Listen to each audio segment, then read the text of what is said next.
ದೇವನಾಮಕ್ಕೆ ಸ್ತೋತ್ರವಾಗಲಿ. ಈ ಪರಿಶುದ್ಧ ದಿನದಲ್ಲಿ ಮತ್ತೊಂದು ಆವರ್ತಿ ದೇವರ ಸನ್ನಿಧಾನದಲ್ಲಿ ದೇವರನ್ನು ಆರಾಧಿಸುವುದಕ್ಕೆ ಸರ್ವಶಕ್ತನಾದ ದೇವರು ನಮ್ಮ ಜೀವಿತದಲ್ಲಿ ಈ ಒಂದು ಸಂದರ್ಭವನ್ನು ಅವಕಾಶವನ್ನು ಕೊಟ್ಟಿರುವಾಗ ಕೃತಜ್ಞತೆಯಿಂದ ಆತನ ಸನ್ನಿಧಾನದಲ್ಲಿ ಆತನು ಮಾಡಿದ ಉಪಕಾರಗಳನ್ನು ನೆನೆಸಿ ಸ್ತೋತ್ರಗಳೆಂಬ ಯಜ್ಞಗಳನ್ನು ನಾವು ಆತನಿಗೆ ಸಮರ್ಪಿಸುವ. ನಮ್ಮ ಕಣ್ಣುಗಳನ್ನು ಮುಚ್ಚಿ ನಾವು ಪ್ರಾರ್ಥಿಸುವ. ಸರ್ವಶಕ್ತನಾದ ದೇವರೇ, ಈ ಒಳ್ಳೆಯ ದಿನಕ್ಕಾಗಿ ನಿನಗೆ ಸ್ತೋತ್ರ ಸ್ವಾಮಿ. ಹೌದು ಕರ್ತನೆ, ಈ ವಾರದ ಪ್ರಾರಂಭ ದಿನದಲ್ಲಿ ನಮ್ಮ ಪಿತೃಗಳು ನಿಮ್ಮನ್ನು ಆರಾಧಿಸಿದಂತಹ ಈ ಆರಾಧನೆಯ ದಿನದಲ್ಲಿ ನಿಮ್ಮ ಸನ್ನಿಧಾನಕ್ಕೆ ನಾವು ಒಟ್ಟಾಗಿ ಸೇರಿ ಬಂದು ನಿಮ್ಮನ್ನು ಆರಾಧಿಸುವಂತೆ, ನಿಮ್ಮನ್ನು ಆಡುವಂತೆ, ನಿಮ್ಮ ನಾಮವನ್ನು ಮಹಿಮೆಪಡಿಸುವಂತೆ ನಮ್ಮ ಜೀವಿತದಲ್ಲಿ ಕೊಟ್ಟಿರುವ ಈ ಒಂದು ಶ್ರೇಷ್ಠವಾದ ಸಮಯಕ್ಕಾಗಿ ನಾವು ವಂದನೆಯನ್ನು ಸಲ್ಲಿಸುತ್ತೇವೆ.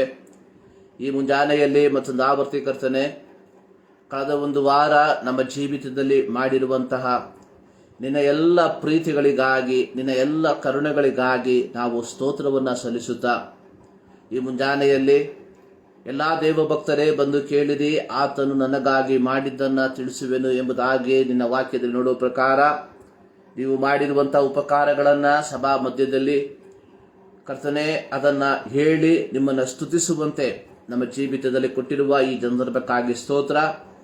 ಇಂದಿನ ಈ ಒಂದು ಲೈವ್ ಆರಾಧನೆಯನ್ನು ನಿಮ್ಮ ಕರಗಳಿಗೆ ಸಮರ್ಪಿಸುತ್ತೇವೆ.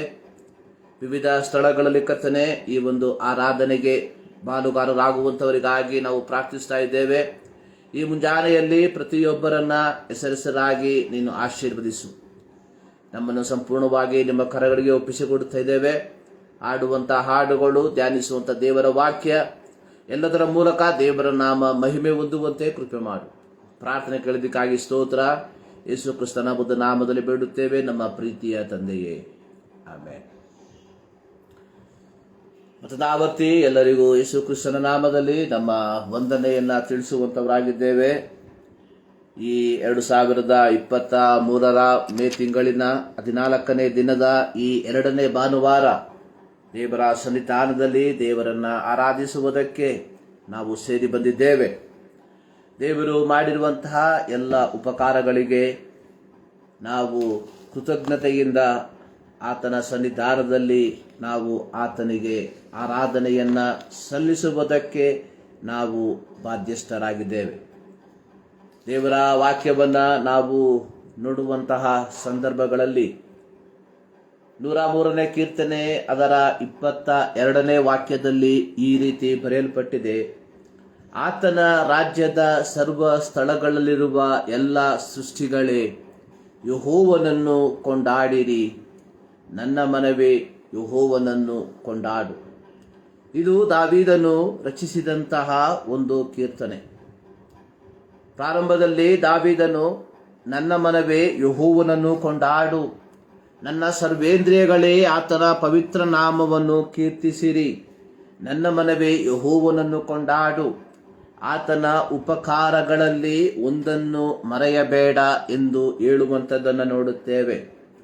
ದೇವರನ್ನ ಕೊಂಡಾಡುವುದು, ದೇವರನ್ನ ಆರಾಧಿಸುವುದು, ದೇವರನ್ನ ಸ್ತುತಿಸುವುದು ಅನ್ನುವಂಥದ್ದು ದೇವರು ಮಾಡಿರುವ ಉಪಕಾರಗಳನ್ನ ನೆನೆಸಿ ಆತನಿಗೆ ಕೃತಜ್ಞತೆಯನ್ನ ಸಲ್ಲಿಸುವಂಥದ್ದು ಎಂಬುದಾಗಿ ಆಗಿದೆ.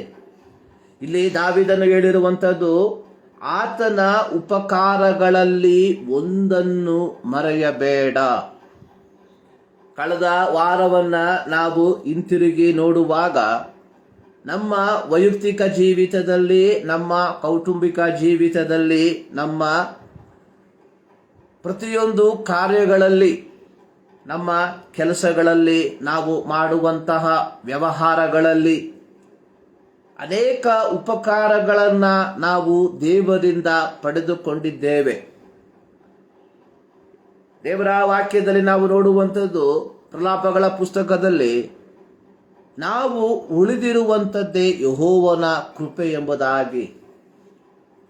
ನಾವು ಈ ಮುಂಜಾನೆಯಲ್ಲಿ ದೇವರ ಸನ್ನಿಧಾನದಲ್ಲಿ ಕುಳಿತಿರುವಂಥದ್ದು ಜೀವ ಸಮೇತವಾಗಿ ಅದು ದೇವರ ಒಂದು ಉಪಕಾರ. ಈ ಮುಂಜಾನೆಯಲ್ಲಿ ದೇವರು ಮಾಡಿರುವ ಆ ಉಪಕಾರಗಳನ್ನು ನೆನೆಸಿ ದೇವರನ್ನ ಕೊಂಡಾಡುವಂಥವರಾಗಿರಬೇಕು. ಇಲ್ಲಿ ಕೀರ್ತನೆಗಾರನು ಹೇಳಿರುವಂಥದ್ದು, ನನ್ನ ಸರ್ವೇಂದ್ರಿಯಗಳೇ ಆತನ ಪವಿತ್ರ ನಾಮವನ್ನು ಕೀರ್ತಿಸಿರಿ. ಆರಾಧನೆ ಕೇವಲ ಬಾಯಿಯ ಶಬ್ದಗಳ ಮೂಲಕ ಬರುವಂಥದ್ದಲ್ಲ. ಆರಾಧನೆ ನಮ್ಮ ಹೃದಯದ ಅಂತರಾಳದಿಂದ ದೇವರು ಮಾಡಿರುವ ಉಪಕಾರಗಳನ್ನು ನೆನೆಸಿ ಕೃತಜ್ಞತಾ ಭಾವದಿಂದ ಬರುವಂಥದ್ದಾಗಿದೆ. ಈ ಮುಂಜಾನೆಯಲ್ಲಿ ಈ ದೇವರ ಸನ್ನಿಧಾನದಲ್ಲಿ ಈ ದೇವರನ್ನ ಆರಾಧಿಸುವುದಕ್ಕೆ ದೇವರು ನಮ್ಮ ಜೀವಿತದಲ್ಲಿ ಸಂದರ್ಭವನ್ನ ಕೊಟ್ಟಿರುವಾಗ ಆ ದೇವರಿಗೆ ಸಲ್ಲತಕ್ಕ ಕೃತಜ್ಞತೆಯನ್ನ, ಆ ದೇವರಿಗೆ ಸಲ್ಲತಕ್ಕ ಘನತೆಯನ್ನ, ಆ ದೇವರಿಗೆ ಸಲ್ಲತಕ್ಕಂತಹ ಬಹುಮಾನವನ್ನ ನಾವು ನಮ್ಮ ಆರಾಧನೆಯ ಮೂಲಕವಾಗಿ ನಾವು ಸಲ್ಲಿಸುವ ಒಂದು ಹಾಡಿನ ಕೆಲವು ಚರಣಗಳನ್ನು ಹಾಡಿ ದೇವರನ್ನ ನಾವು ಮಹಿಮೆ ಪಡಿಸುವ. ಸಂತೈಸುವ ತಾಯಿಯಂತೆ ನನ್ನೇಸು ನನ್ನನ್ನು ಎಂಬ ಹಾಡಿನ ಕೆಲವು ಚರಣಗಳನ್ನು ಹಾಡಿ ದೇವರ ನಾಮವನ್ನ ನಾವು ಮಹಿಮೆ ಪಡಿಸುವ. ಸಂತೈಸುವ ತಾಯಿಯಂತೆ ನನ್ನೇಸು ನನ್ನನ್ನು, ಸಂತೈಸುವ ತಾಯಿಯಂತೆ ನನ್ನೇಸು ನನ್ನನ್ನು. Alleluia, Alleluia, Alleluia, Alleluia,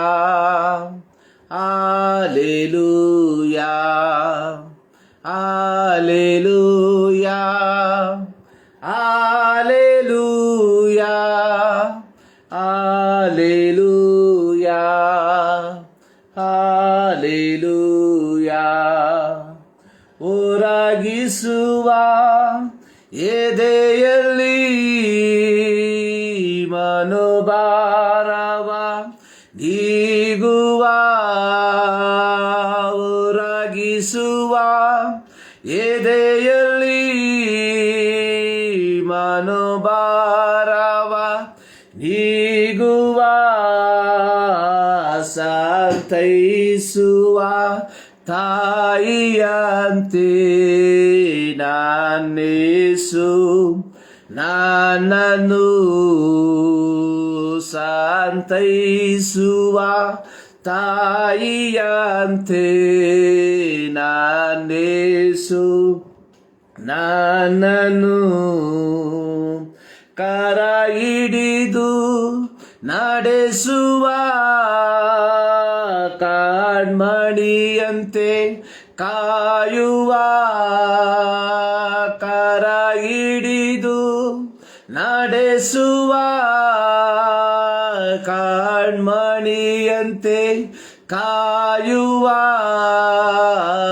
ಸಂತೈಸುವ ಏಣಿಯಂತೆ ನನ್ನೇಸು ನನ್ನನ್ನು, ಸಂತೈಸುವ ತಾಯಿಯಂತೆ ನನ್ನೇಸು ನನ್ನನ್ನು. ನನ್ನನೆಂದಿಗೂ ಕೈಬಿಡನು, ಎಂದಿಗೂ ನನ್ನ ಅಗಲನು, ನನ್ನನೆಂದಿಗೂ ಕೈಬಿಡನು, ಎಂದಿಗೂ ನನ್ನ ಅಗಲನು, ಸಂತೈಸುವ ತಾಯಿಯಂತೆ ನನ್ನೇಸು ನನ್ನನ್ನು, ಸಂತೈಸುವ ತಾಯಿಯಂತೆ ನನ್ನೇಸು ನನ್ನನ್ನು. Alleluia, Alleluia. Hallelujah, hallelujah, hallelujah, hallelujah, hallelujah, hallelujah, hallelujah. ಸ್ತೋತ್ರ. ಸಂತೈಸುವ ತಾಯಿಯಂತೆ ನನ್ನೇಸು ನನ್ನನ್ನು. ದಾವೀದನು 27ನೇ ಕೀರ್ತನೆಯಲ್ಲಿ ಒಂದು ವಾಕ್ಯವನ್ನು ಈ ರೀತಿಯಾಗಿ ಹೇಳಿರುವಂಥದ್ದನ್ನು ನಾವು ನೋಡುತ್ತೇವೆ. ಅದರ 10ನೇ ವಾಕ್ಯ, ತಂದೆ ತಾಯಿಗಳು ನನ್ನನ್ನು ತೊರೆದು ಬಿಟ್ಟರೇನು, ಯೆಹೋವನು ನನ್ನನ್ನು ಸೇರಿಸಿಕೊಳ್ಳುವನು.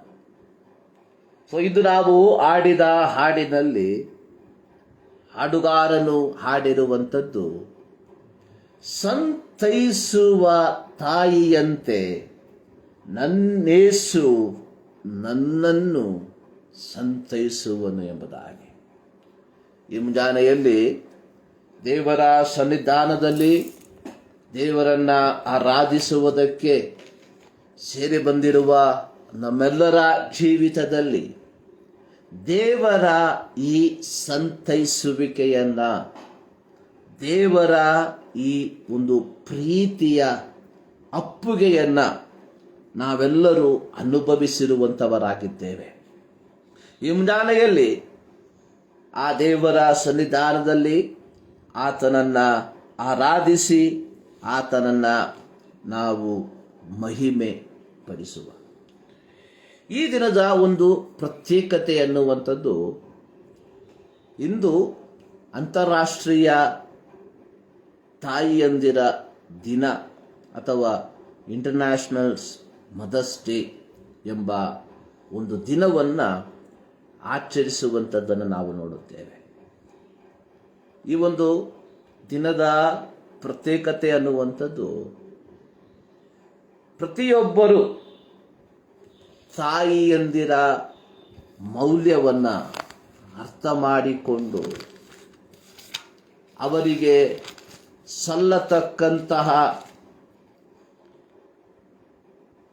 ಒಂದು ಬಹುಮಾನವನ್ನು ಅಥವಾ ಅವರಿಗೆ ಸಲ್ಲತಕ್ಕ ಒಂದು ಗೌರವವನ್ನು ನಾವು ಸಲ್ಲಿಸುವಂಥದ್ದಾಗಿದೆ. ಇದು ಕೇವಲ ಈ ಒಂದು ದಿನಕ್ಕೆ ಮಾತ್ರ ಸೀಮಿತವಾಗಿರದೆ ನಮ್ಮ ಜೀವಿತದ ಪ್ರತಿಯೊಂದು ಕ್ಷಣಗಳಲ್ಲಿ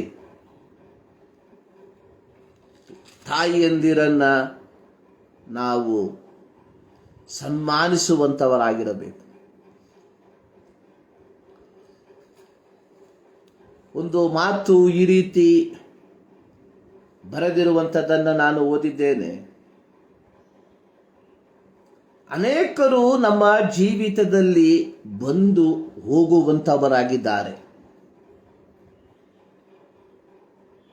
ಅನೇಕ ಸ್ನೇಹಿತರು, ಅನೇಕ ಬಂಧು ಮಿತ್ರರು, ಪ್ರಾಣ ಸ್ನೇಹಿತರು ನಮ್ಮ ಜೀವಿತದಲ್ಲಿ ಬರುವಂಥವರು ಹೋಗುವಂಥವರು ಆಗಿದ್ದಾರೆ.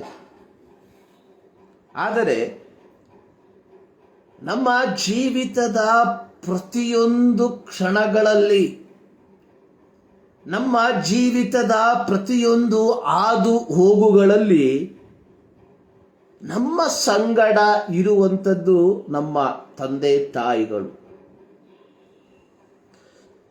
ಅದರಲ್ಲಿ ಪ್ರತ್ಯೇಕವಾಗಿ ತಾಯಿಯ ಪಾತ್ರ ಒಂದು ಉನ್ನತವಾದ ಸ್ಥಾನದಲ್ಲಿ ಇರುವಂಥದ್ದಾಗಿದೆ. ಕನ್ನಡದಲ್ಲಿ ಒಂದು ಗಾದೆ ಹೇಳ್ತಾರೆ, ತಾಯಿಗೆ ತಾನು ಎತ್ತ ಕಂದನು ಅದು ಎಷ್ಟೇ ಕುರುಪಾಗಿದ್ದರೂ ಅದು ಅವಳಿಗೆ ಚಂದ. ಅರ್ಥ, ತಾನು ಎತ್ತ ಮಗು ಅಂಗವೈಕಲ್ಯದಿಂದ ಕೂಡಿದ್ದಾಗ್ಯೂ ಆ ತಾಯಿಗೆ ತಾನು ಎತ್ತ ಮಗು ಬಹಳ ಚಂದ. ತಾಯಿಯ ಪ್ರೀತಿಯನ್ನ, ತಾಯಿಯ ಆ ಒಂದು ಸ್ಥಾನವನ್ನ ಬೇರೆ ಯಾರಿಂದಲೂ ತುಂಬುವುದಕ್ಕೆ ಸಾಧ್ಯವಿಲ್ಲ. Mother is the mother. So ಇಂದು ಅಂತಾರಾಷ್ಟ್ರೀಯ ಮಟ್ಟದಲ್ಲಿ ತಾಯಂದಿರನ್ನ ಸನ್ಮಾನಿಸುವಂತಹ ಒಂದು ದಿನ ಆಚರಿಸ್ತಾ ಇದ್ದಾರೆ. ಇದು ಕೇವಲ ಈ ಒಂದು ದಿನಕ್ಕೆ ಮಾತ್ರ ಸೀಮಿತವಾಗಿರದೆ ನಮ್ಮ ಜೀವಿತದ ಪ್ರತಿ ಕ್ಷಣಗಳಲ್ಲಿ ಪ್ರತ್ಯೇಕವಾಗಿ ನಮ್ಮನ್ನು ಎತ್ತ ತಾಯಿಯನ್ನ ಪ್ರೀತಿಸುವಂಥದ್ದು, ಅವರಿಗಾಗಿ ಚಿಂತಿಸುವಂತಹ ಒಂದು ಮನೋಭಾವ ಮಕ್ಕಳಾದ ನಮ್ಮ ಜೀವಿತದಲ್ಲಿ ಇರಬೇಕಾದಂಥದ್ದು ಬಹಳ ಪ್ರಾಮುಖ್ಯ. ಬೇರೊಂದು ಮಾತು ಈ ರೀತಿ ಬರೆಯಲ್ಪಟ್ಟಿದೆ, ಏನನ್ನು ನಿರೀಕ್ಷಿಸದೆ, ವಿತೌಟ್ ಎಕ್ಸ್ಪೆಕ್ಟಿಂಗ್ ಎನಿಥಿಂಗ್, ತನ್ನ ಕರ್ತವ್ಯವನ್ನ ನಿರ್ವಹಿಸುವಂತಹ ಒಬ್ಬ ಶಿಕ್ಷಕಿ ಇದ್ದರೆ ಅದು ತಾಯಿ.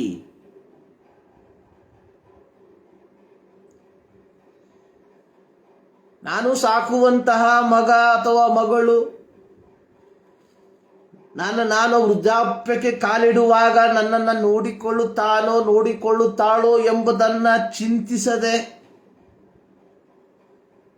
ಕೇವಲ ತನ್ನ ಮಗಳ ಏಳಿಗೆಗೋಸ್ಕರವಾಗಿ ಯಾವ ಪ್ರತಿಫಲವನ್ನ ಪಡಕೊಳ್ಳದೆ,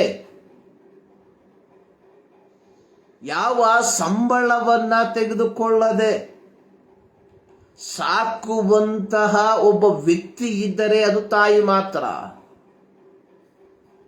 ತಂದೆಗಳ ಸ್ಥಾನವನ್ನ ಇಲ್ಲಿ ಅಲ್ಲಗಳೆಯುವುದಕ್ಕೆ ಸಾಧ್ಯವಿಲ್ಲ. ಆದಾಗ್ಯೂ ತಾಯಿಯಂದಿರ ಸ್ಥಾನ ಇದರಲ್ಲಿ ಸ್ವಲ್ಪ ಮುಂದೆ ನಿಲ್ಲುವಂಥದ್ದಾಗಿದೆ. ಸೊ ಈ ಮುಂಜಾನೆಯಲ್ಲಿ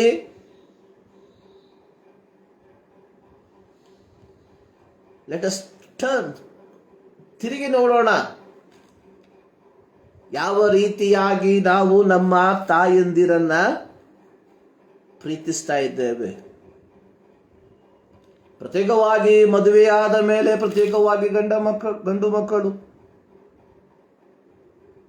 ತಮ್ಮ ಎತ್ತ ತಾಯಂದಿರನ್ನ ಅಸಡ್ಡೆ ಮಾಡುವಂಥದ್ದನ್ನು ನಾವು ನೋಡ್ತೇವೆ. ಪ್ರತ್ಯೇಕವಾಗಿ ನಮ್ಮ ಸಮಾಜದಲ್ಲಿ ಇದು ಅತಿ ಹೆಚ್ಚಾಗಿ ನಡೆಯುವಂಥದ್ದನ್ನು ನಾವು ನೋಡ್ತಾ ಇದ್ದೇವೆ. ನನ್ನ ಚಿಕ್ಕ ಪ್ರಾಯದಲ್ಲಿ ಲಾರಿಗಳ ಹಿಂದೆ ಒಂದು ಪದ ಬರೆದಿಡ್ತಾ ಇದ್ರು, ಮುತ್ತು ಕೊಡುವವಳು ಬಂದಾಗ ತುತ್ತು ಕೊಟ್ಟವಳನ್ನು ಮರೆಯಬೇಡ.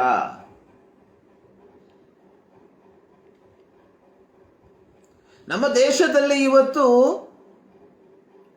ವೃದ್ಧಾಶ್ರಮಗಳು ಅತಿ ಹೆಚ್ಚುವಂಥದ್ದನ್ನು ನಾವು ನೋಡ್ತಾ ಇದ್ದೇವೆ. ವೃದ್ಧಾಶ್ರಮದ ನಾವು ಲೆಕ್ಕವನ್ನು ನೋಡುವಾಗ ವೃದ್ಧಾಶ್ರಮದಲ್ಲಿ ಇರುವಂಥ ಅತಿ ಹೆಚ್ಚು ಜನರು ತಾಯಿಯಂದಿರು.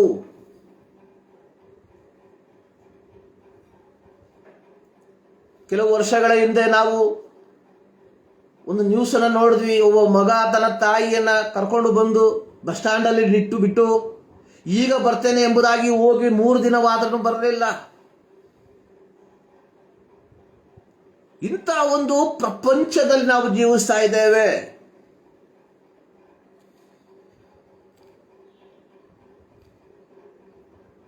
ಪ್ರತಿಯೊಬ್ಬ ಮಕ್ಕಳು ಅದು ಗಂಡಾಗಲಿ ಹೆಣ್ಣಾಗಲಿ,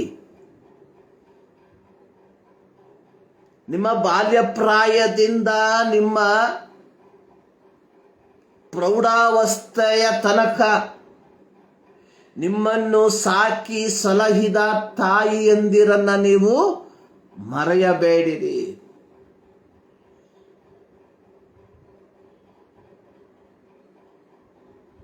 ಒಂದು ಕಥೆ ಇದೆ.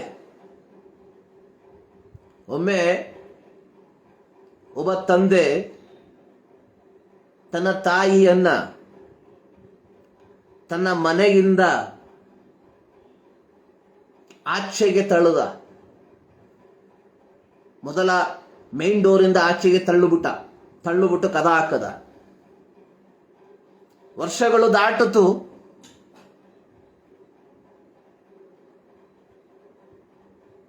ದಾಟಿತು.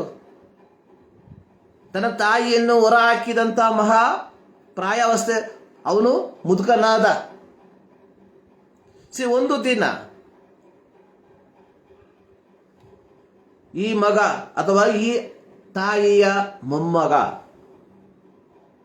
ತನ್ನ ತಂದೆಯನ್ನ ತಾಯಿಯ ಕುತ್ತಿಗೆಯನ್ನ ಹಿಡಿದು ಮನೆಯ ಮುಂಭಾಗದ ಗೇಟ್ ಇರ್ತದಲ್ಲ, ಗೇಟಿನ ಹೊರಗೆ ತಳ್ಳುಬಿಟ್ಟ. ನಾವು ಕನ್ನಡದಲ್ಲಿ ಒಂದು ಹಾಡು ಹೇಳ್ತೀವಲ್ಲ, ಮಾಡಿ ದುಂಡು ಮಾರಾಯ. ಲೋಕದಲ್ಲಿ ನಾವು ಮಾಡುವಂತ ಪ್ರತಿಯೊಂದು ಕಾರ್ಯಗಳಿಗೆ ಪ್ರತಿಫಲನ ಇರ್ತದೆ ಎಂಬುದನ್ನು ನಾವು ಮರಿಬಾರದು. ಸತ್ಯವೇದವು ನಮ್ಮನ್ನ ಬೋಧಿಸುವಂಥದ್ದು ಅಥವಾ ನಮಗೆ ಬುದ್ಧಿ ಉಪದೇಶ ಕೊಡುವಂಥದ್ದು.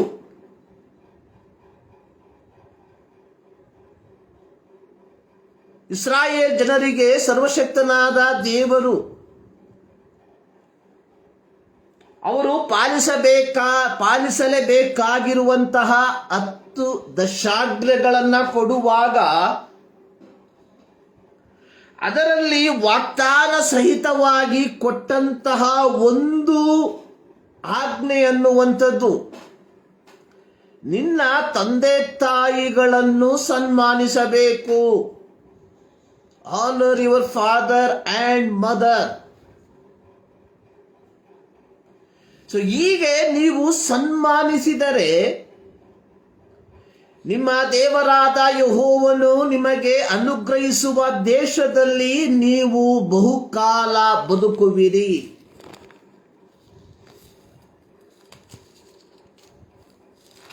ಇದು ಅತ್ಯಂತ ಅರ್ಥಗರ್ಭಿತವಾಗಿರುವಂತಹ ಒಂದು ಮಾತು.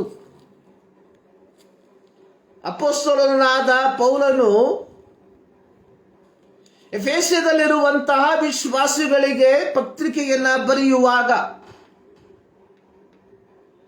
ಮಕ್ಕಳು ಪಾಲಿಸಬೇಕಾದ ಕೆಲವು ಧರ್ಮಗಳ ಕುರಿತಾಗಿ ಬರೆಯುವಂಥದ್ದನ್ನು ನೋಡುತ್ತೇವೆ.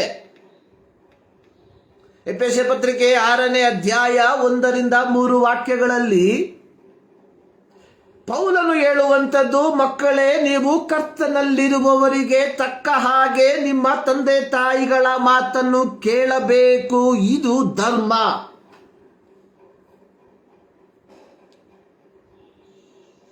ಧರ್ಮ ಅನ್ನುವಂಥದ್ದು ನಾನು ಕ್ರೈಸ್ತನು ಎಂಬುದಾಗಿ ಹೇಳುವಂಥದ್ದಲ್ಲ.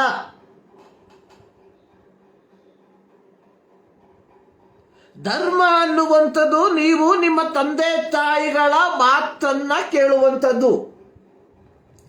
ಸೊ ಈ ಒಂದು ಮಾತನ್ನು ಯಾವ ಧರ್ಮಗಳು ಸಹ ವಿಸಮ್ಮತಿಸುವುದಿಲ್ಲ.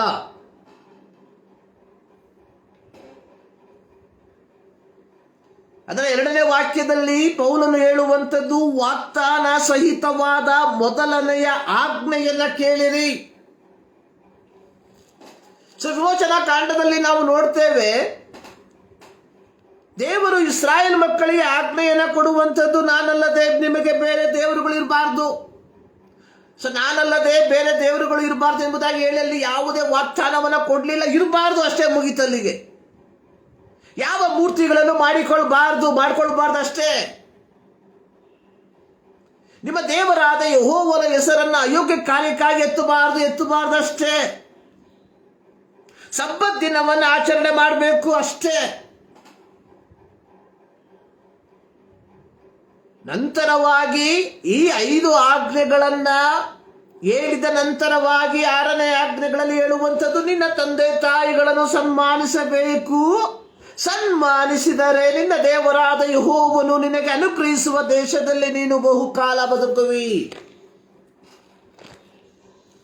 ನೋಡು, ಅದಾದ ಮೇಲೆ ನರಹತ್ಯೆ ಮಾಡಬಾರ್ದು, ವ್ಯಭಿಚಾರ ಮಾಡಬಾರ್ದು, ಕದಿಬಾರ್ದು, ಸುಳ್ಳು ಸಾಕ್ಷಿ ಹೇಳಬಾರ್ದು, ಮತ್ತೊಬ್ಬನ ವಸ್ತುವನ್ನ ಆಶಿಸಬಾರದು. ಇವೆಲ್ಲ ಆಜ್ಞೆಗಳು ಕೊಡಲ್ಪಟ್ಟಾಗ್ಯೂ ವಾಗ್ದಾನ ಸಹಿತವಾಗಿ ಕೊಡಲ್ಪಟ್ಟಿರುವಂತಹ ಏಕೈಕ ಆಜ್ಞೆ ಎನ್ನುವಂಥದ್ದು, ನಿನ್ನ ತಂದೆ ತಾಯಿಗಳನ್ನು ಸನ್ಮಾನಿಸಬೇಕು. ಸನ್ಮಾನಿಸಿದರೆ ಮಾತ್ರ ನೀನು ಬಹುಕಾಲ ಬದುಕ್ತೀಯ. ಇಲ್ಲ ಅಂತ ಹೇಳಿದ್ರೆ ಅತಿ ಶೀಘ್ರದಲ್ಲಿಯೇ ವೈಕುಂಠಕ್ಕೆ ಹೋಗ್ತೀಯ ಅಷ್ಟೇ. ಇಲ್ಲಿ ಪೌಲನು ಹೇಳುವಂಥದ್ದು, ಮಕ್ಕಳೇ, ನಿಮ್ಮ ಕರ್ತನಲ್ಲಿರುವವರಿಗೆ ತಕ್ಕ ಹಾಗೆ ನಿಮ್ಮ ತಂದೆ ತಾಯಿಗಳ ಮಾತನ್ನು ಕೇಳಿರಿ. ಇದು ಧರ್ಮ.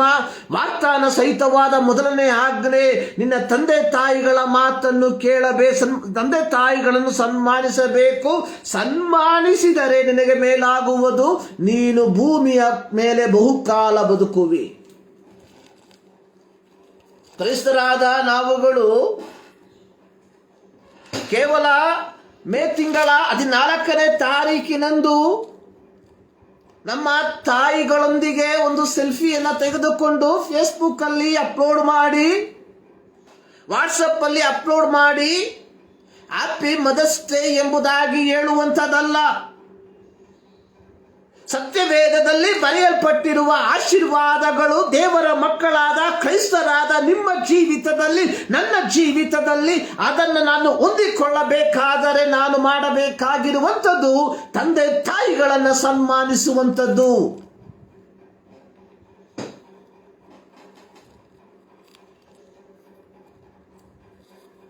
ಒಬ್ಬ ಮಗನ ಕರ್ತವ್ಯ ಅಥವಾ ಒಬ್ಬ ಮಗಳ ಕರ್ತವ್ಯ ಅನ್ನುವಂಥದ್ದು ತನ್ನ ತಂದೆ ತಾಯಿಗಳಿಗೆ ಬೇಕಾಗಿರುವಂಥದ್ದನ್ನ ಮಾಡುವಂಥದ್ದು.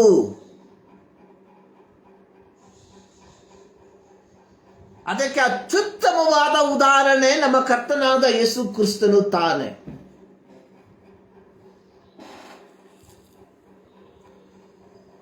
ಯೋಹಾನನ ಸುವಾರ್ತೆ 19ನೇ ಅಧ್ಯಾಯವನ್ನ ನಾವು ಕಲಿಯುವಾಗ, ಲೋಕದ ಪಾಪಗಳಿಗೋಸ್ಕರವಾಗಿ ಲೋಕದ ಪಾಪಗಳನ್ನು ತನ್ನ ಮೇಲೆ ಹೊತ್ತುಕೊಂಡು ಶಿಲುಬೆಯ ಮೇಲೆ ತನ್ನ ಪ್ರಾಣವನ್ನ ಬಿಡುತ್ತಿದ್ದಂತಹ ಯೇಸು ಸ್ವಾಮಿ ತನ್ನನ್ನು ಒತ್ತಿರುವಂತಹ ಶಿಲುಬೆಯ ಬುಡದಲ್ಲಿ ನಿಂತಿದ್ದಂತಹ ತನ್ನ ತಾಯಿಯಾದಂತಹ ಮರಿಯಳನ್ನ ನೋಡಿ ಆಕೆಗೆ ಒಂದು ಸಂರಕ್ಷಣೆಯ ಸ್ಥಳವನ್ನ ಸಿದ್ಧ ಮಾಡುವಂಥದ್ದಾಗಿ ನಾವು ನೋಡುತ್ತೇವೆ. ಇವತ್ತು ನಾವು ನಮ್ಮ ತಂದೆ ತಾಯಿಗಳಿಗೆ ಸಿದ್ಧ ಮಾಡುವಂತಹ ಸಂರಕ್ಷಣೆಯ ಸ್ಥಳ ಅನ್ನುವಂಥದ್ದು, ದುಡ್ಡಿಲ್ಲದ ಇರುವಂಥವರು ಅನಾಥ ಮಂದಿರಕ್ಕೆ, ದುಡ್ಡಿರುವಂಥವರು ಪ್ಯಾಲೆಟಿವ್ ಕೇರ್ಗಳಿಗೆ. Are you really child of God? ನಿಜವಾಗಲೂ ನೀನು ದೇವರ ಮಗನು?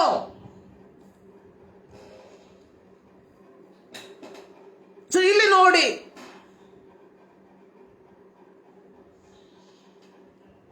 ಕೈಕಾಲುಗಳಿಗೆ ಮೊಲಗಳಿಂದ ಜಡಿಯಲ್ಪಟ್ಟವನಾಗಿ, ಶಿರದಲ್ಲಿ ಮುಳ್ಳಿನ ಕಿರೀಟವನ್ನ ಧರಿಸಿಕೊಂಡವನಾಗಿ, ಭೂಮಿಯ ಆಕಾಶದ ಮಧ್ಯದಲ್ಲಿ ತೂಗಾಡುತ್ತಿರುವಂತಹ ಯೇಸು ಸ್ವಾಮಿ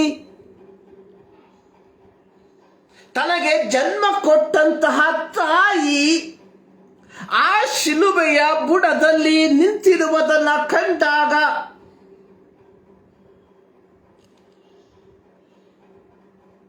ಆ ತಾಯಿಯ ಸಂರಕ್ಷಣೆಯನ್ನ ಆತನು ಬಯಸುವಂತದ್ದಾಗಿ ನೋಡುತ್ತೇವೆ.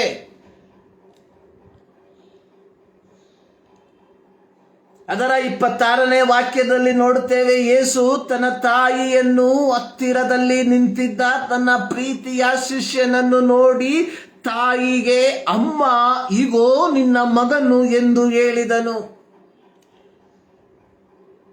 ಸೊ ಎಲ್ರಿಗೂ ಆಶ್ಚರ್ಯ ಆಗ್ತದೆ, ಏನಪ್ಪ ಇದು ಗುಡ್ ಫ್ರೈಡೆ ದಿನ ಪ್ರಸಂಗ ಮಾಡುವಂತಹ ವಿಷಯ ಇವತ್ತು ಯಾಕೆ ಪ್ರಸಂಗ ಮಾಡ್ತಾರೆ?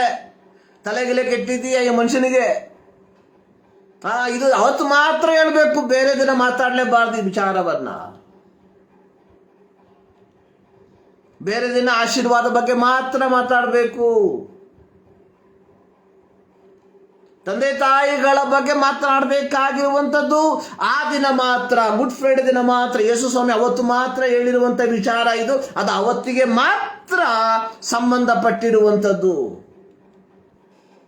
ಅಮ್ಮ, ಇಗೋ ನಿನ್ನ ಮಗನು, ಶಿಷ್ಯನಿಗೆ ಇಗೋ ನಿನ್ನ ತಾಯಿ. ಆ ಮರಣದ ಘೋರ ವೇದನೆಯಲ್ಲಿ ಇನ್ನೇನು ತನ್ನ ಆತ್ಮ ತನ್ನ ದೇವರಿಗೆ ಒಪ್ಪಿಸಿ ಕೊಡುವುದಕ್ಕಿಂತ ಮುಂಚಿತವಾಗಿ, ಎಲ್ಲವೂ ತೀರಿತು ಎಂಬುದಾಗಿ ಹೇಳುವುದಕ್ಕಿಂತ ಮುಂಚಿತವಾಗಿ, ತನಗೆ ಜನ್ಮ ಕೊಟ್ಟು ತನ್ನನ್ನು ಸಾಕಿದ ತಾಯಿಯ ಸಂರಕ್ಷಣೆಯನ್ನ ಬಯಸಿದಂತಹ ದೇವರ ಮಕ್ಕಳಾದ ನಾವುಗಳು 9 ತಿಂಗಳು ನಮ್ಮನ್ನು ಎತ್ತು ನಮ್ಮನ್ನು ಸಾಕಿ ಸಲಹಿದ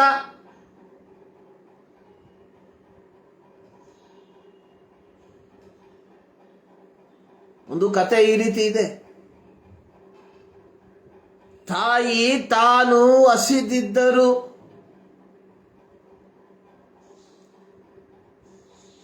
ತನ್ನ ಹಸಿವೆಯನ್ನ ಕಡೆಗಣಿಸಿ ಮಕ್ಕಳಿಗೆ ಉಣಬಡಿಸುತ್ತಾಳೆ.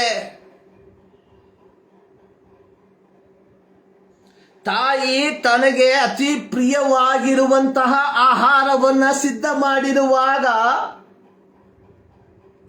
ತಾನು ಅದನ್ನು ತಿಂದರೆ ತನ್ನ ಮಕ್ಕಳಿಗೆ ಎಲ್ಲಿ ಅದು ಕಡಿಮೆಯಾಗುತ್ತದೆ ಎಂಬುದಾಗಿ ಹೇಳಿ ನನಗೆ ಈ ಆಹಾರ ಇಷ್ಟವಿಲ್ಲವೆಂದು ಹೇಳುತ್ತಾಳೆ.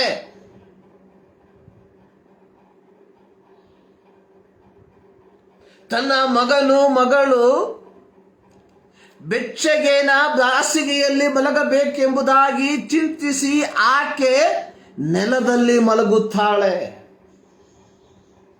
ಪ್ರಿಯರೇ, ತಾಯಿಯಂದಿರು ಮಾಡುವಂತಹ ತ್ಯಾಗಗಳ ಪಟ್ಟಿ ಬೆಳೆಯುತ್ತಾ ಹೋಗ್ತಾ ಇದೆ.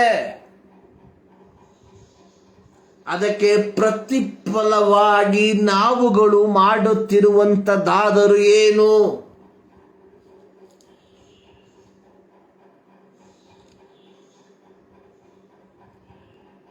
ಆ ಒಂದು ಗಾದೆ ಎಷ್ಟು ಸಮಂಜಸವಾಗಿದೆ ಅಲ್ಲ. ಮುತ್ತು ಕೊಡುವವಳು ಬಂದಾಗ ತುತ್ತು ಕೊಟ್ಟವಳನ್ನ ಹೊರಗೆ ತಳ್ಳುವಂಥದ್ದು. ಸತ್ಯವೇದ ಹೇಳ್ತಾ ಇದೆ, ದೇವರ ವಾಕ್ಯ ಹೇಳ್ತಾ ಇದೆ, honour your father and mother. ನಿಮ್ಮ ತಂದೆ ತಾಯಿಗಳನ್ನ ಸನ್ಮಾನಿಸಿರಿ.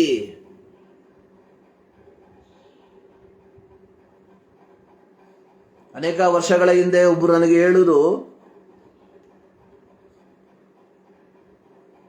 ದೇವರ ಸೇವೆ ಮಾಡುವಂತವ್ರು ಹೇಳಿದ್ದು, ದೇವರ ಸೇವೆ ಮಾಡುವುದರಿಂದ ನಾವು ತಂದೆ ತಾಯಿಗಳ ಕುರಿತಾಗಿ ಅಷ್ಟಾಗಿ ಯೋಚನೆ ಮಾಡೋದಕ್ಕೆ ನಮಗೆ ಸಮಯ ಇಲ್ಲ. ಯಾಕೆಂದ್ರೆ ನಾವು ಸೇವೆಯಲ್ಲಿ ಆಸಕ್ತರುಳರಾಗಿದ್ದೇವೆ.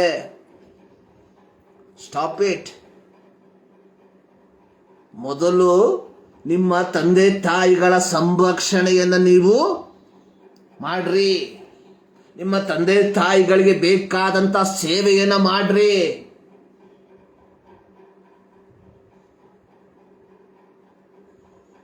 God first, family next, ministry third.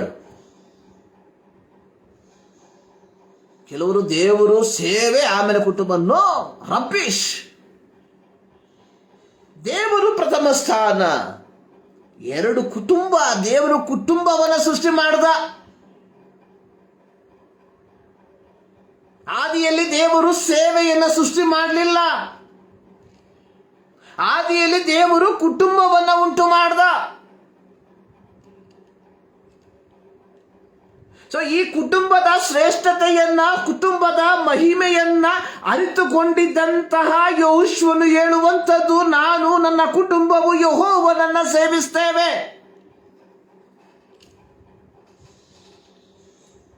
ಕುಟುಂಬ ಅನ್ನುವಂಥದ್ದು ಗಂಡ ಹೆಂಡತಿ ಮಕ್ಕಳು ಮಾತ್ರವಲ್ಲ, ತಂದೆ ತಾಯಿಗಳು. ಕೇವಲ ಗಂಡನ ತಂದೆ ತಾಯಿಗಳು ಮಾತ್ರವಲ್ಲ, ಹೆಂಡತಿಯ ತಂದೆ ತಾಯಿಗಳು ಮಾತ್ರವಲ್ಲ, ಎಲ್ಲರನ್ನ ಒಳಗೊಂಡಿರುವಂಥದ್ದು. ಸೊ ಕೆಲವರು ಮದುವೆ ಆಗ್ಬಿಟ್ರೆ ಹೆಂಡತಿಯ ತಂದೆ ತಾಯಿಗಳನ್ನ ಉನ್ನತ ಸ್ಥಾನದಲ್ಲಿ ನೋಡ್ತಾರೆ, ತನ್ನ ಸ್ವಂತ ತಂದೆ ತಾಯಿಗಳನ್ನ ಕೀಳಾಗಿ ನೋಡುವಂಥದ್ದು ನಮ್ಮ ಪ್ರಪಂಚದಲ್ಲಿ, ನಮ್ಮ ದೇಶದಲ್ಲಿ, ನಮ್ಮ ರಾಜ್ಯದಲ್ಲಿ, ನಮ್ಮ ಪಟ್ಟಣದಲ್ಲಿ, ನಮ್ಮ ಗ್ರಾಮದಲ್ಲಿ ನಡೀತಾ ಇದೆ. ಭಾನುವಾರ ಮಾತ್ರ ಬೈಬಲ್ ಹಿಡ್ಕೊಂಡ್ಬಿಟ್ಟು ಹೋಗ್ಬಿಡ್ತಾರೆ. What a rubbish.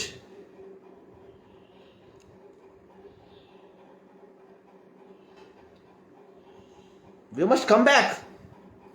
ನಾವು ಇತರರಿಗೆ ಸುವಾರ್ತೆಯನ್ನ ಸಾರುವುದಕ್ಕಿಂತ ಮುಂಚಿತವಾಗಿ ನಮಗೆ ನಾವೇ ಸುವಾರ್ತೆಯನ್ನ ಸಾರಿ, ಸುವಾರ್ತೆಯನ್ನ ಕೇಳಿ ನಾವು ತಿರುಗಿ ಬರಬೇಕಾಗಿರುವಂತಹ ಕಾಲಘಟ್ಟಗಳಲ್ಲಿ ನಾವು ಸೇರಿ ಬಂದಿದ್ದೇವೆ ಎನ್ನುವಂಥದ್ದನ್ನ ನೀನು ನಾನು ಮರಿಬಾರದು.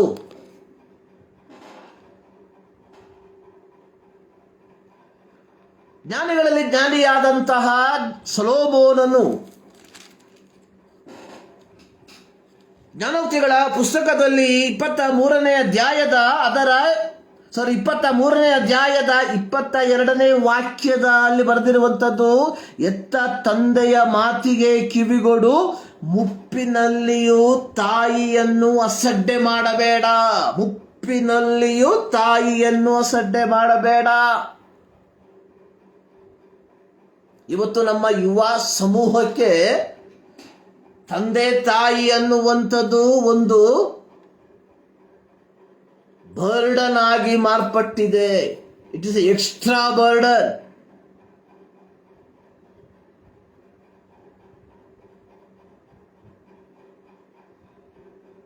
ಇಲ್ಲಿ ಸೊಲೊಮೋನನು ಹೇಳುವಂಥದ್ದು, ಮುಪ್ಪಿನಲ್ಲಿಯೂ ತಾಯಿಯನ್ನು ಅಸಡ್ಡೆ ಮಾಡಬೇಡ. ಸೊ ಇದರ ಅರ್ಥ ಏನಾಗಿದೆ?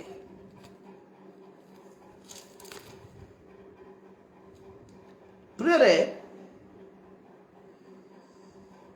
ದೈವಿಕ ಕಾರ್ಯಗಳು ಅನ್ನುವಂಥದ್ದು ಕೇವಲ ದೇವರನ್ನ ಕರೆಯುವಂಥದ್ದು ಮಾತ್ರವಲ್ಲ. ದೈವಿಕ ಕಾರ್ಯಗಳು ಅನ್ನುವಂಥದ್ದು ಈ ಸಮಾಜದಲ್ಲಿ ನಾವು ಮಾಡಿ ನಿರ್ವಹಿಸಬೇಕಾದ ಕಾರ್ಯಗಳನ್ನ ಚಾಚು ತಪ್ಪದೆ ಮಾಡಿ ಮುಗಿಸುವಂಥದ್ದಾಗಿದೆ.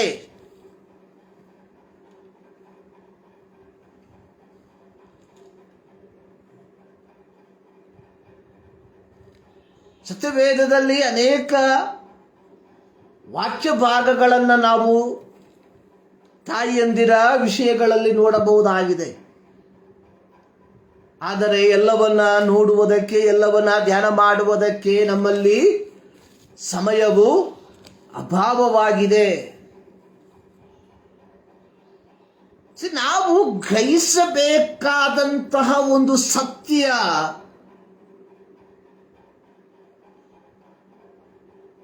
How we treat our parents. ಯಾವ ರೀತಿಯಾಗಿ ನಮ್ಮ ತಂದೆ ತಾಯಿಗಳನ್ನ ನಾವು ಸನ್ಮಾನಿಸುವಂತವರಾಗಿದ್ದೇವೆ, ಯಾವ ರೀತಿಯಾಗಿ ನಮ್ಮ ತಂದೆ ತಾಯಿಗಳಿಗೆ ಸಲ್ಲತಕ್ಕ ಗೌರವವನ್ನ, ಸಲ್ಲತಕ್ಕ ಆ ಒಂದು ಸ್ಥಾನವನ್ನ ನಾವು ಸಲ್ಲಿಸುವಂತವರಾಗಿದ್ದೇವೆ.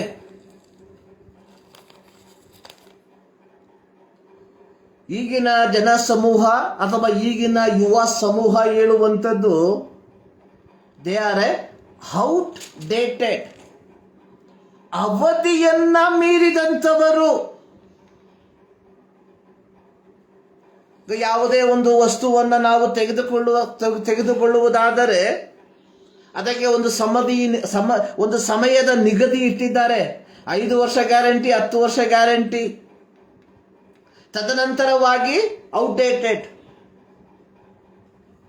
ಪ್ರತ್ಯೇಕವಾಗಿ ಇವತ್ತು ನಾವು ಉಪಯೋಗಿಸುವಂಥ ಮೊಬೈಲ್ಗಳು ಔಟ್ಡೇಟೆಡ್ ಆಗ್ತಾ ಇರ್ತದೆ.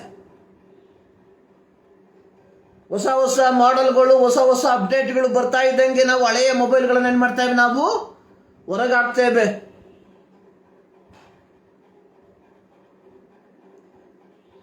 ಕಳೆದ 3-4 ವರ್ಷಗಳಲ್ಲಿ ನಾನು 2-3 ಮೊಬೈಲ್ನ ಚೇಂಜ್ ಮಾಡಿದ್ದೇನೆ ಆಲ್ರೆಡಿ. ಇದು ಹಳೆ ಮೊಬೈಲು, ಔಟ್ಡೇಟೆಡ್.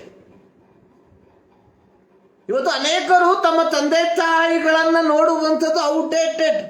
ಒಂದು ಮೂಲೆಲೆ ಬಿದ್ದಿರ್ತದೆ ಯಾವಾಗಲೂ.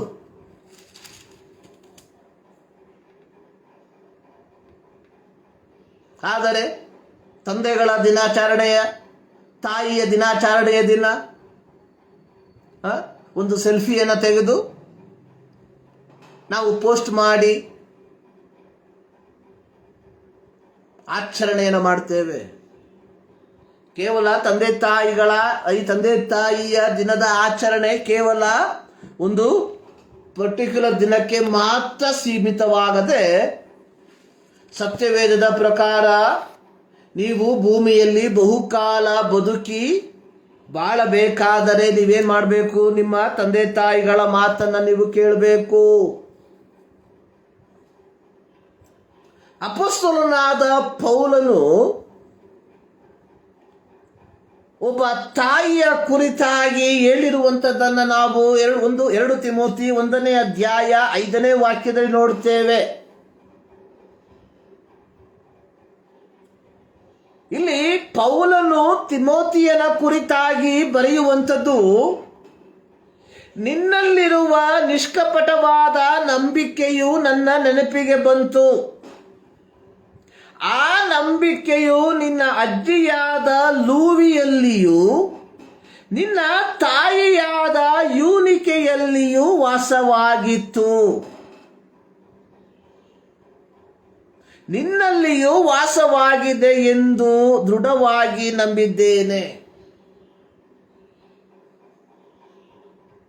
ಸೊ ಇಲ್ಲಿ ತಿಮೋಥಿಯ ತಾಯಿಯಾದಂತಹ ಯೂನಿಕೆಯು ಕ್ರಿಸ್ತ ನಂಬಿಕೆಯಲ್ಲಿ ದೃಢವಾಗಿ ನಿಂತವಳಾಗಿದ್ದಳು. ಅದು ಆ ಯೂನಿಕೆಯ ತಾಯಿಯಾದಂತಹ ಲೂವಿಯಲ್ಲಿಯೂ ಇದ್ದಂಥದ್ದಾಗಿತ್ತು. ಸೊ ಲೂವಿಯಲ್ಲಿ ಇದ್ದಂತಹ ನಂಬಿಕೆ, ಯೂನಿಕೆಯಲ್ಲಿ ಇದ್ದಂತಹ ನಂಬಿಕೆ, ಅದು ತಿಮೋಥಿಯ ಜೀವಿತದಲ್ಲಿಯೂ ಕಾಣುವಂಥದ್ದಾಗಿ ನಾವು ನೋಡುತ್ತೇವೆ. ಸೊ ಇಲ್ಲಿ ನಾವು ಗಮನಿಸಬೇಕಾದಂತಹ ಒಂದು ಸತ್ಯ ಏನು ಗೊತ್ತಾ? ಪ್ರತ್ಯೇಕವಾಗಿ ಹಿಂದಿನ ಯುವ ಸಮೂಹ ಮಾಡುವಂಥದ್ದು, ನಮ್ಮ ತಂದೆ ತಾಯಿಯಂದಿರಲ್ಲಿರುವಂತಹ ಒಳ್ಳೆಯ ಗುಣಗಳನ್ನು ನಾವು ಸ್ವೀಕಾರ ಮಾಡದೆ, ಅಥವಾ ಅವರ ಒಳ್ಳೆಯ ಗುಣಗಳನ್ನು ನಾವು ಜ್ಞಾಪಕ ಮಾಡದೆ ಅವರನ್ನ ನಿರ್ಲಕ್ಷಿಸುವಂಥದ್ದು.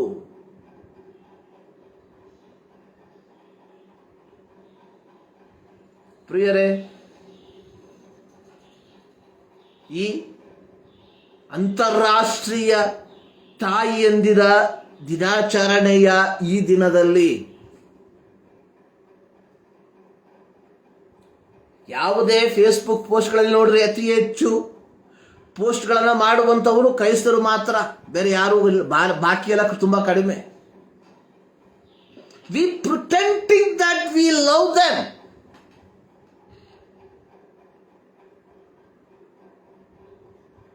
ಮತ್ತಾಯನ ಸುವಾರ್ತೆಯಲ್ಲಿ ಯೇಸು ಸ್ವಾಮಿ ಹೇಳಿರುವುದು ಕಪಟಿಗಳು ಅಂದ್ರೆ ಇಲ್ಲದೆ ಇರುವಂತಹ ವೇಷವನ್ನ ಧರಿಸುವಂಥದ್ದು.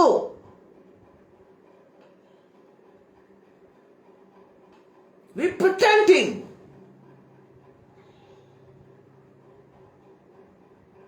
ನಮ್ಮ ತಂದೆ ತಾಯಿಗಳಲ್ಲಿ ಇದ್ದಂತಹ ಒಳ್ಳೆ ಗುಣಗಳನ್ನು ನಾವು ನಮ್ಮ ಜೀವಿತದಲ್ಲಿ ಅಳವಡಿಸಿಕೊಂಡ್ರೆ ಆ ಗುಣಗಳು ನಮ್ಮ ತಲೆಮಾರಿಗೂ ಸಹ ಅದು ಹೋಗುವಂಥದ್ದಾಗಿದೆ.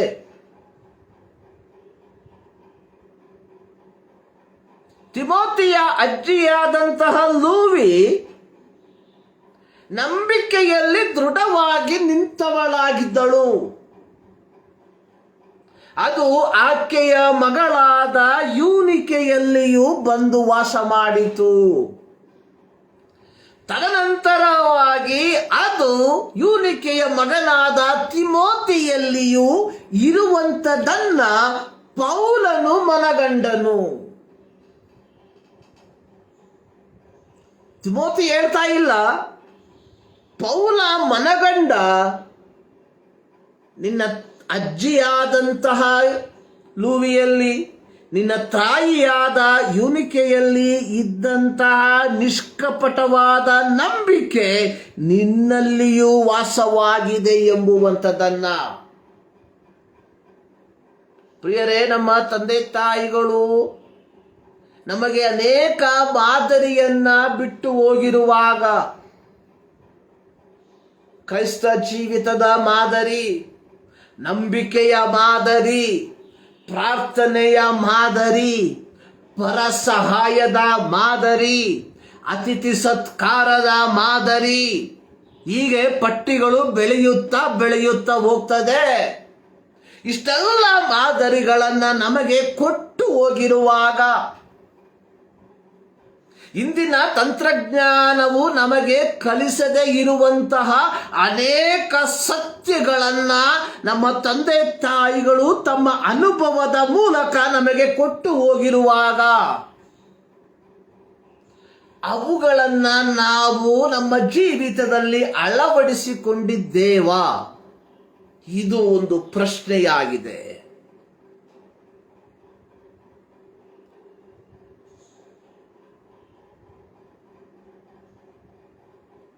ಒಂದು ಪ್ರಶ್ನೆಯನ್ನ ಕೇಳ್ತಾನೆ. ಅನೇಕ ವರ್ಷಗಳ ಹಿಂದೆ ಒಬ್ಬರು ಕೇಳಿದಂತ ಒಂದು ಪ್ರಶ್ನೆ ಇದು. ಪ್ರಶ್ನೆ ಈ ರೀತಿ: ಎಂದಾದರೂ ನೀವು ನಿಮ್ಮ ತಾಯಿಯಂದಿರಿಗೆ, ನಿಮ್ಮ ತಾಯಿಗೆ ಅಥವಾ ನಿಮ್ಮ ತಂದೆಗೆ, ಅಪ್ಪ, ಅಮ್ಮ, ಐ ಲವ್ ಯು, ನಾನು ನಿನ್ನನ್ನು ಪ್ರೀತಿಸುತ್ತೇನೆ ಎಂಬುದಾಗಿ ಎಂದಾದರೂ ಹೇಳಿದ್ದೇವಾ? ಅನೇಕ ಮಕ್ಕಳು ತಮ್ಮ ತಂದೆ ತಾಯಿಗಳ ನ್ಯೂನತೆಯ ಕುರಿತಾಗಿ ಹೇಳುವಂಥದ್ದನ್ನು ನಾವು ಕೇಳ್ತೇವೆ. ಆದರೆ ಎಂದಾದರೂ ಅವರ ಒಳ್ಳೆಯ ಸ್ವಭಾವದ ಕುರಿತಾಗಿ ನಾವು ಹೇಳಿದ್ದೇವಾ? ಇಫ್ ನಾಟ್, ನೀವು ಹೇಳದೆ ಹೋಗಿದ್ದರೆ ಒಂದು ಬಾರಿ ಆದರೂ ಹೋಗಿ ಹೇಳಿ. ಯಾಕಂದ್ರೆ ನಮಗೆ ಗೊತ್ತಿಲ್ಲ, when they are going to be a history. ಪ್ರತಿಯೊಬ್ಬರೂ ಒಂದು ದಿನ ಚರಿತ್ರೆಯ ಭಾಗವಾಗಿ ಮಾರ್ಪಡ್ತಾರೆ. ನನಗೆ 13 ವರ್ಷ ಪ್ರಾಯವಿರುವಾಗ 1989 ಆಗಸ್ಟ್ ತಿಂಗಳ 13ನೇ ತಾರೀಕು ನಮ್ಮ ತಂದೆ ಈ ಲೋಕದ ಪ್ರಯಾಣವನ್ನು ಮುಗಿಸ್ಬಿಟ್ಟು ಹೋದ್ರು. ಆ ಚಿಕ್ಕ ಪ್ರಾಯದಲ್ಲಿ ನನಗೆ ಡ್ಯಾಡಿ ಐ ಲವ್ ಯು ಅಂತ ಹೇಳಕ್ ಆಗ್ಲಿಲ್ಲ.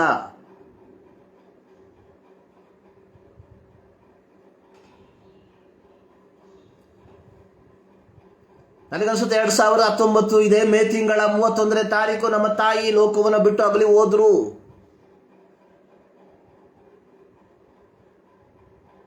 See, everybody is going.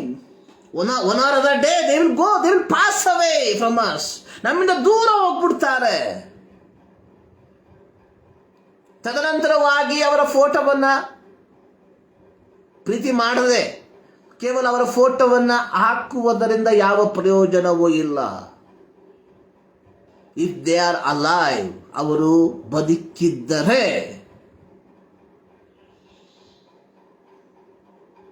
Go and salute them. ಅವ್ರಿಗೆ ಹೇಳಿ, ದೊಡ್ಡ ಒಂದು ನಮಸ್ಕಾರ ಹೇಳ್ರಿ. ಹೋಗಿ ಹೇಳಿ, ಐ ಲವ್ ಯು, ನಾನು ನಿಮ್ಮನ್ನ ಪ್ರೀತಿ ಮಾಡ್ತೇನೆ ಎಂಬುದಾಗಿ ನಮ್ಮ ಹೃದಯದಿಂದ ಹೇಳ್ರಿ.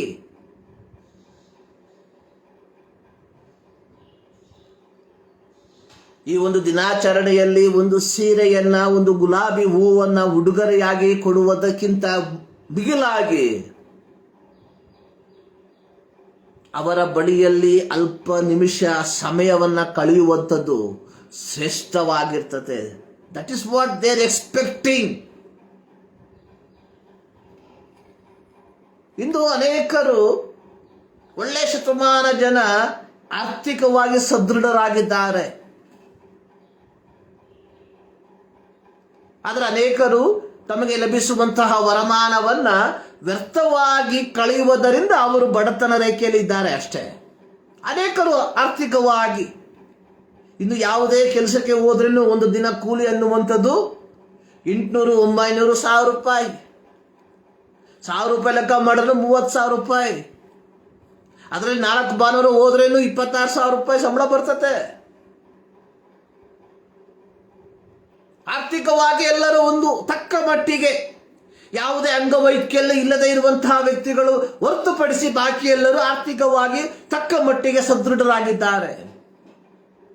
ಈ ಒಂದು ದಿನಾಚರಣೆಯ ದಿನ ಅವರಿಗೆ ಏನೋ ಒಂದು ಉಡುಗೊರೆಯನ್ನ ಕೊಟ್ಟು ನಮ್ಮ ಕರ್ಮವನ್ನ ಮುಗಿಸುವಂಥದ್ದಲ್ಲ, ಅವರೊಂದಿಗೆ ಪ್ರೀತಿಯಲ್ಲಿ, ಅನ್ಯೋನ್ಯತೆಯಲ್ಲಿ ಸಮಯವನ್ನ ಕಳೆಯುವಂಥದ್ದೇ ನಾವು ನಮ್ಮ ತಂದೆ ತಾಯಿಗಳಿಗೆ ಕೊಡುವಂತಹ ಈ ದಿನಾಚರಣೆಯ ಅತ್ಯಂತ ಅಮೂಲ್ಯವಾದ ಉಡುಗೊರೆ ಅನ್ನುವಂಥದ್ದನ್ನ ನಾನು ಮರಿಬಾರದು. ಸೊ ಈ ಮುಂಜಾನೆಯಲ್ಲಿ ನನ್ನ ಶಬ್ದವನ್ನ ಕೇಳುವಂತಹ ಪ್ರಿಯ ದೇವ ಜನರೇ, honour your father and mother. ನಿಮ್ಮ ತಂದೆ ತಾಯಿಗಳನ್ನ ಸನ್ಮಾನಿಸಿರಿ. ಸನ್ಮಾನ ಮಾಡೋದು ಅಂತ ಹೇಳಿದ್ರೆ ಶಾಲ್ ಹಾಕೋದಲ್ಲ, ಹಾರ ಹಾಕೋದಲ್ಲ. ನಮ್ಮಕ್ಕಿಂತಲೂ ಶ್ರೇಷ್ಠರೆಂಬುದಾಗಿ ಎಣಿಸುವಂಥದ್ದು. ನಾವು ಹೇಳುವಂಥದ್ದು they are outdated people, they are outdated, ಅವಧಿ ಮೀರಿದವರು. ನೋ, ಸನ್ಮಾನಿಸುವಂಥದ್ದು ಅಂದ್ರೆ they are greater than me, ಅವರು ನನಗಿಂತ ಶ್ರೇಷ್ಠರು ಎಂಬ ಮನೋಭಾವದಲ್ಲಿ ಜೀವಿಸುವಂಥದ್ದಾಗಿದೆ. ಹುಟ್ಟಿದ ದಿನಕ್ಕೆ ಉಡುಗೊರೆ ಕೊಡುವಂಥದ್ದಲ್ಲ ಸನ್ಮಾನ. ವಿವಾಹ ವಾರ್ಷಿಕೋತ್ಸವದಲ್ಲಿ ಇಬ್ಬರನ್ನ ಕುಳ್ಳರಿಸಿ, ಸ್ನೇಹಿತರನ್ನ ಕರೆಸಿ ಆಹಾರವನ್ನ ಹಂಚುವಂಥದ್ದಲ್ಲ ಸನ್ಮಾನ. ಸನ್ಮಾನವೆಂದರೆ ಅವರು ನಮಗಿಂತ ಶ್ರೇಷ್ಠರು ಎಂಬುದಾಗಿ ಅಂಗೀಕಾರ ಮಾಡುವಂಥದ್ದು. Are we doing that? ಅದನ್ನು ನಾವು ಮಾಡುವಂಥವರಾಗಿದ್ದೇವಾ? ಯೇಸು ಸ್ವಾಮಿಯನ್ನ ಜ್ಞಾಪಕ ಮಾಡಿಕೊಳ್ಳ್ರಿ. ಘೋರವಾದ ವೇದನೆಯಲ್ಲಿ 3 ಮೊಳೆಗಳಿಂದ ಜಡಿಯಲ್ಪಟ್ಟವನಾಗಿ ಶಿಲುಬೆಯಲ್ಲಿ ಎಲ್ಲವೂ ತೀರಿತು ಎಂಬುದಾಗಿ ಹೇಳುವುದಕ್ಕಿಂತ ಮುಂಚಿತವಾಗಿ ಆ ಶಿಲುಬೆಯ ಬುಡದಲ್ಲಿ ಇದ್ದಂತಹ ತನ್ನನ್ನು ಸಾಕಿದ ತಾಯಿಯನ್ನ ನೋಡಿ ಹೇಳುವಂಥದ್ದು, ಅಮ್ಮ ಇಗೋ ನಿನ್ನ ಮಗನು. ಒಂದು ಸಂರಕ್ಷಣೆಯ ಸ್ಥಾನವನ್ನ ಆತ ತನ್ನ ತಾಯಿಗಾಗಿ ಸಿದ್ಧ ಮಾಡ್ದ. ಪ್ರಿಯರೇ, ನಮ್ಮ ತಂದೆ ತಾಯಿಗಳನ್ನ ನಾವು ಒಂದು ಸಂರಕ್ಷಣೆಯ ವಲಯದಲ್ಲಿ ಇಟ್ಟಿದ್ದೇವ. ಸಂರಕ್ಷಣೆಯ ವಲಯ ಅನ್ನುವಂಥದ್ದು ಓಲ್ಡ್ ಏಜ್ ಹೋಮ್ ಅಲ್ಲ, ಪ್ಯಾಲಿಯೇಟಿವ್ ಕೇರ್ ಅಲ್ಲ, ಮರಿಬ್ಯಾಡ್ರಿ. ಅನೇಕರು ಹೇಳ್ತಾರೆ we are busy with what? Busy with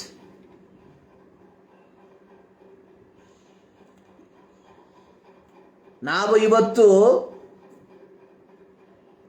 30 ವಯಸ್ಸಿಗೆ ನಾವು ಬ್ಯುಸಿಯಾಗಿ, 40 ವಯಸ್ಸಿಗೆ, 50 ವಯಸ್ಸಿಗೆ ನಾವು ಬ್ಯುಸಿಯಾಗಿದ್ದೇವೆ.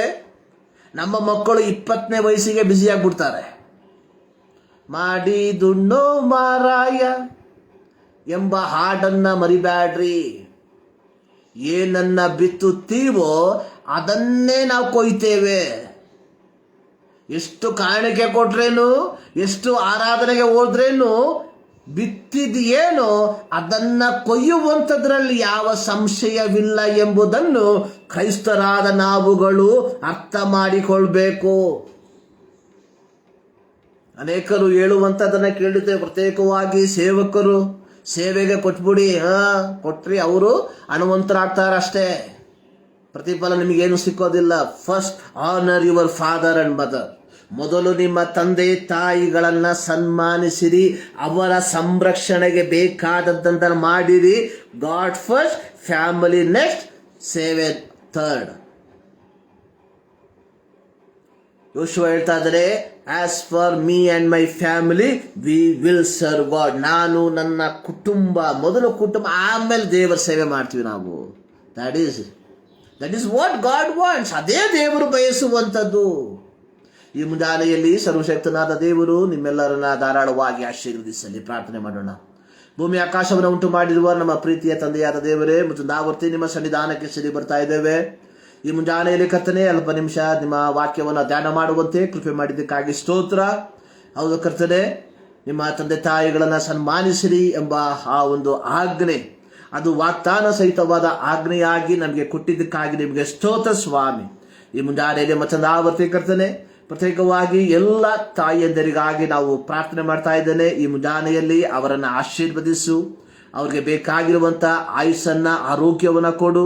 ಯಾರಿಗೂ ಭಾರವಾಗದಿದ್ದಂತೆ ಕರ್ತನೆ ದೇವರೇ, ತಮ್ಮ ಜೀವಿತದಲ್ಲಿ ಕರ್ತನೆ ನೀವು ಕೊಟ್ಟಿರುವಂತಹ ಆಯುಸ್ಸನ್ನ ವಿಜಯಕರವಾಗಿ ಪೂರೈಸುವಂತೆ ಅವ್ರಿಗೆ ಬೇಕಾಗಿರುವಂತಹ ಬಲವನ್ನ ಯೇಸುವಿನ ನಾಮದಲ್ಲಿ ದಯಪಾಲಿಸಿ ಎಂಬುದಾಗಿ ನಾನು ಪ್ರಾರ್ಥಿಸ್ತಾ ಇದ್ದೇನೆ. ಮತ್ತೊಂದು ಆವರ್ತಿ ಸಂಪೂರ್ಣವಾಗಿ ನಮ್ಮನ್ನೇ ನಿಮ್ಮ ಕರೆಗಳಿಗೆ ಒಪ್ಪಿಸಿಕೊಡ್ತಾ ಇದ್ದೇವೆ. ಪ್ರಾರ್ಥನೆ ಕೇಳಿದಾಗಿ ಸ್ತೋತ್ರ. ಯೇಸು ಕ್ರಿಸ್ತನ ನಾಮದಲ್ಲಿ ಬೇಡಿಕೊಡ್ತೇವೆ ನಮ್ಮ ಪ್ರೀತಿಯ ತಂದೆ, ಆಮೇಲೆ. ನಮ್ಮ ಕರ್ತನಾದ ಯೇಸು ಕ್ರಿಸ್ತನ ಕೃಪೆ, ತಂದೆಯಾದ ದೇವರ ಪ್ರೀತಿ, ಪವಿತ್ರಾತ್ಮನ ಅನ್ಯೋನ್ಯತೆ ನಮ್ಮೆಲ್ಲರ ಸಂಗಡ ಇಂದಿನಿಂದ ಸದಾ ಕಾಲವೂ ನೆಲೆಯಾಗಿರಲಿ. ಆಮೇಲೆ. ಸರ್ವಶಕ್ತನಾದ ದೇವರು ನಿಮ್ಮೆಲ್ಲರನ್ನ ಧಾರಾಳವಾಗಿ ಆಶೀರ್ವದಿಸಲಿ. ಪ್ರತ್ಯೇಕವಾಗಿ ಎಲ್ಲ ತಾಯಿಯಂದಿರಿಗೆ ಈ ಅಂತಾರಾಷ್ಟ್ರೀಯ ತಾಯಿಯ ದಿನಾಚರಣೆಯ ಶುಭಾಶಯಗಳು. ದೇವರು ನಿಮ್ಮನ್ನ ಧಾರಾಳವಾಗಿ ಆಶೀರ್ವದಿಸಲಿ. ನಿಮ್ಮ ಫಲ ನಿಮ್ಮ ಮಕ್ಕಳ ಜೀವಿತದಲ್ಲಿ ಆಶೀರ್ವಾದಕ್ಕೆ ಕಾರಣವಾಗಿ ಮಾರ್ಪಡಲಿ ಎಂಬುದಾಗಿ ನಾನು ಆಶಿಸುತ್ತೇನೆ. ಮತ್ತದಾವರ್ತಿ ನಿಮ್ಮೆಲ್ಲರನ್ನ ಪ್ರೀತಿಯಿಂದ ನಾನು ಆಧರಿಸುವಂಥವನಾಗಿದ್ದೇನೆ. ದೇವರು ನಿಮ್ಮನ್ನ ಆಶೀರ್ವದಿಸಲಿ.